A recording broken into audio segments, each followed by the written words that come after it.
네, 하늘의 기쁨이 충만하시기 바라겠습니다. 오늘 말씀은 히브리서 2장 11절에서 13절 말씀입니다. 거룩하게 하시는 이와 거룩하게 함을 입은 자들이 다 한 근원에서 난지라. 그러므로 형제라 부르시기를 부끄러워하지 아니하시고 이르시되 내가 주의 이름을 내 형제들에게 선포하고 내가 주를 교회 중에서 찬송하리라 하셨으며 또다시 내가 그를 의지하리라 하시고 또다시 볼지어다 나와 및 하나님께서 내게 주신 자녀라 하셨으니 아멘. 어제 말씀의 내용은 십자가에 담긴 복음의 진리에 대한 것이었습니다. 십자가에 담긴 복음의 진리를 제대로 안다면, 제대로 이해한다면 결코 예수님보다 천사를 높이는 일은 없을 것이다 라는 것이고요. 그 십자가에 담긴 복음의 진리를 알면 알수록 정말 예수님이 구원자이시고 진정한 왕이시고 하나님이시구나 깨달을 수 있다. 이것을 이제 드렸습니다. 자, 그럼 오늘 말씀의 내용은 뭐냐면 그렇게 해서 예수님을 믿고 구원받은 성도들이 누리는 은혜에 대한 것인데요. 십자가의 진리를 믿고 구원받은 성도들이 어떤 은혜를 누리는가? 실로 엄청난 은혜를 누리게 된다는 것인데요. 이 은혜에 대해서 말씀하는 이유도 역시 같습니다. 이 성도들이 누릴 수 있는 은혜를 알면 알수록 예수님과 천사를 절대로 비교하지 않는다라는 겁니다. 천사들은 절대 줄 수 없는, 예수님만이 줄 수 있는 엄청난 은혜, 어떤 것이 있는지 구체적으로 살펴보면서 은혜를 나누겠습니다. 첫 번째는 하나님의 자녀 권세를 누릴 수 있다. 이런 은혜가 성도들에게 있다라는 겁니다. 11절입니다. 거룩하게 하시는 이와 거룩하게 함을 입은 자들이 다 한 근원에서 난지라. 그러므로 형제라 부르시기를 부끄러워하지 아니하시고. 여기 형제라 부른다 이렇게 되어 있는데 예수님이 구원받은 성도들을 한 형제라고 부른다. 부끄러워하지 않는다. 곧 기뻐하신다. 이제 이런 의미가 됩니다. 예수님은 죄가 없는 분이죠. 그런데 우리는 죄가 많습니다. 그런데 어떻게 한 형제, 다른 말로 한 가족이라고 부르실 수 있느냐라는 겁니다. 우리가 예수님을 믿으면 십자가에 흘린 보혈 때문에 완벽한 죄사함을 계속해서 받게 되는 것이죠. 그러니까 우리는 실제로 계속 죄가 있지만 계속 죄가 없어지는, 영원히 없어지는 이제 그런 존재가 되었고요. 예수님은 영원한 죄사함을 믿는 우리들을 한 가족으로, 한 형제로 이렇게 받아주신다. 이제 이런 의미가 됩니다. 그러니까 우리가 하나님의 자녀가 되었다. 자녀 권세를 가지게 되었다. 이제 이런 의미고요. 그 자녀 권세는 말로만의 권세가 아니라 실제적 권세라는 의미가 있습니다. 요한복음 1장 12절 영접하는 자 곧 그 이름을 믿는 자들에게는 하나님의 자녀가 되는 권세를 주셨으니 이렇게 기록하고요. 로마서 8장 15절에 너희는 다시 무서워하는 종의 영을 받지 아니하고 양자의 영을 받았으므로 우리가 아빠 아버지라고 부르짖느니라. 그러니까 우리가 예수님 믿고 영원한 죄사함을 믿으면 성령께서 우리 안에 지속적으로 들어오시는데 그 성령님이 계속 우리가 하나님의 자녀인 것을 증언해 주신다라고 지금 말씀하고 있는 것입니다.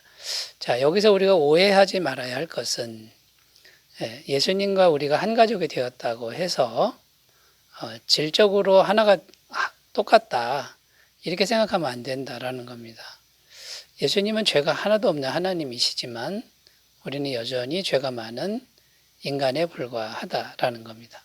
그냥 예수님 믿고 예수님의 완벽한 의를 옷 입은 것밖에 없다라는 것이죠.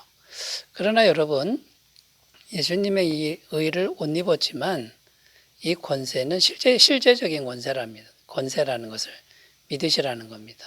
실제적 능력이 이제 우리에게 온다라는 것이죠. 마가복음 9장 23절 예수께서 이르시되 할 수 있거든이 무슨 말이냐. 믿는 자에게는 능히 하지 못할 일이 없느니라 하시니. 우리가 죄인일지라도 성령님이 계속 오시기 때문에 하나님의 능력이 계속 우리에게 공급될 수 있다라는 거죠. 실제로 공급된다. 사도행전 19장 12절 심지어 사람들이 바울의 몸에서 손수건이나 앞치마를 가져다가 병든 사람에게 얹으면 그 병이 떠나고 악기도 나가더라. 사도 바울을 통해서 성령님이 병자도 고치고 악기도 떠나가는 실제적 능력이 나타나게 하신 것이죠. 여러분 오늘날 우리들도 이것이 가능하다라는 겁니다. 그러니까 하나님의 자녀 권세가 우리에게 있음을 알고 그 다음에요 누릴 줄도 알고 사용할 줄도 아는 특권이 우리에게 있고 실제로 그렇게 살아가셨으면 좋겠습니다. 자, 두 번째 주제로 가보겠습니다. 성도가 누릴 수 있는 엄청난 은혜. 두 번째는 천국의 비밀을 깨닫는 이제 은혜다라는 것입니다. 12절입니다. 이르시되 내가 주의 이름을 내 형제들에게 선포하고 내가 주를 교회 중에서 찬송하리라 하셨으며, 여기 주의 이름을 내 형제들에게 선포하고 예수님이 하신 말씀이죠. 그래서 구원받은 성도들에게 선포한다 이 뜻은 알게 한다, 깨닫게 한다 이제 이런 의미가 됩니다. 뭐를 알게 하냐면 주의 이름을 알게 한다. 그 이름이라는 의미는 뭐냐면 하나님의 속성, 또 하나님의 실제적인 영광, 성품 이런 것들을 맛보게 한다라는 겁니다. 그냥 지식만 주는 게 아니라 실제로 체험하게 한다 이제 이런 의미가 되는데, 누구에게만 이게 허락됐느냐면 구원받은 성도들에게만 허락되었다 이제 이런 의미가 됩니다. 누가복음 8장 10절입니다. 이르시되 하나님 나라의 비밀을 아는 것이 너희에게는 허락되었으나 다른 사람에게는 비유로 하나니 이는 그들로 보아도 보지 못하고 들어도 깨닫지 못하게 하려 함이라.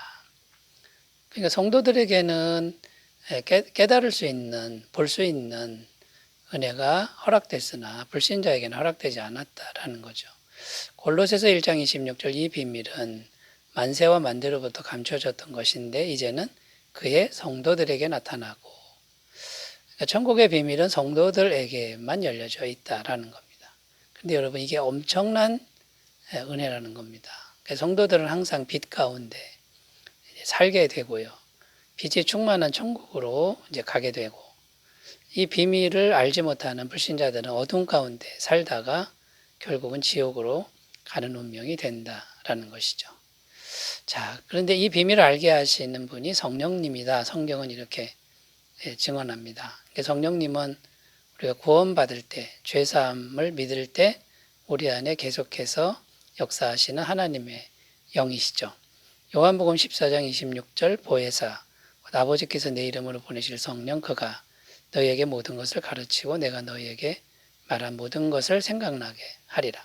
성령님이 내 속에서 말씀이 이제 깨달아지고 생각나게 하신다. 이렇게 되어 있습니다. 고린도전서 2장 10절 오직 하나님이 성령으로 이것을 우리에게 보이셨으니 성령은 모든 것 곧 하나님의 깊은 것까지도 통달하시느니라. 성령이 우리 안에 계시니까 하나님의 깊은 것까지도 우리가 알게 된다. 이런 의미가 되는 겁니다.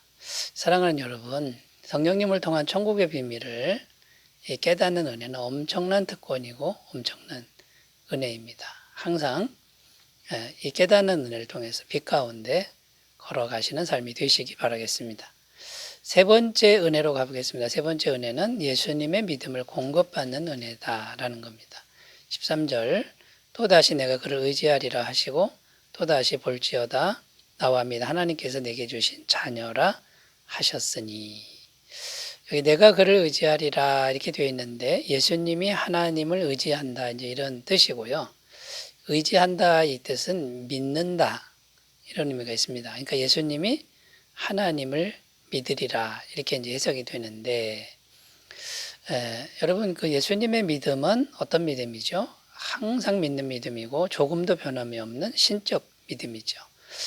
인간의 믿음하고는 차이가 있다라는 것입니다. 그런데 그 다음에 나오는 내용이 나와 및 하나님께서 주신 자녀라. 이게 무슨 말이냐면 나는 예수님이고 하나님께서 주신 자녀는 구원받은 성도를 의미합니다. 그러니까 나와 성도가 이제 같은 믿음을 가질 것이다. 그게 결국 뭡니까? 예수님의 변하지 않는 믿음, 신적인 믿음을 구원받은 성도들에게 부어주신다, 전가시켜 주신다, 가질 수 있게 해주신다. 이제 이런 의미가 되는 거죠. 만약에 예수님의 신적인 믿음이 우리 안에 들어왔다 그러면 우리는 믿음의 사람들이 될 것이고요. 믿는 자에게 능치 못할 일이 없다 하셨으니 우리가 엄청난 일을 할 수 있는 그런 능력자가 될 것입니다. 로마서 1장 17절 복음에는 하나님의 의가 나타나서 믿음으로 믿음에 이르게 하나니 기록된 바 오직 의인은 믿음으로 말미암아 살리라 함과 같으니라. 자, 우리가 믿음으로 삽니다. 구원받습니다. 처음에는 우리의 연약한 믿음으로 믿기 시작하죠. 그런데 이제 그 믿음이 계속 예수님을 믿으면 예수님의 믿음, 이제 흔들리지 않는 예수님의 믿음이 우리에게 전가가 된다라는 거죠. 그래서 믿어지는 믿음이 되는 거죠. 마가복음 9장 29절 이르시되 기도 외에 다른 것으로는 이런 종류가 나갈 수 없느니라 하시니라. 그러니까 흔들림 없는 믿음, 신적인 믿음은 기도를 해야 된다라는 거예요. 지속적인 기도를 하면 우리가 예수님과 계속 연결이 되는 것이고요. 기도를 통해 예수님과 교제를 하는 것이죠. 그러면 예수님과 연결이 돼서 우리 마음속에 예수님의 믿음이 계속 들어온다라는 겁니다. 그래서 마음이 항상 예수님을 생각하고 대화하고 기도하는 것이 지속적으로 될 때 이게 가능하다라는 것이고, 이게 끊길 때는 이 믿음이 단절된다라는 겁니다. 요한복음 15장 5절 나는 포도나무에 너희는 가지라. 그가 내 안에 내가 그 안에 거하면 사람이 열매를 많이 맺나니 나를 떠나서는 너희가 아무것도 할 수 없습니다. 이제 이게 그런 의미가 되는 거죠. 포도나무 가지처럼 우리 마음이 기도를 통해서 예수님과 지속적으로 연결되어 있어야 된다. 이런 의미고요. 빌립보서 4장 6절 7절 아무것도 염려하지 말고 다만 모든 일에 기도와 간구로 너희 구할 것을 감사함으로 하나님께 아뢰라. 그리하면 모든 지각에 뛰어난 하나님의 평강이 그리스도 예수 안에서 너희 마음과 생각을 지키시리라. 그러니까 모든 일에 기도와 간구를 하고 있으면 하나님의 평강이 우리 마음에 온다라는 거예요. 신적인 평강, 곧 신적인 믿음이 우리에게 전가가 된다. 이런 의미가 되는 것이죠.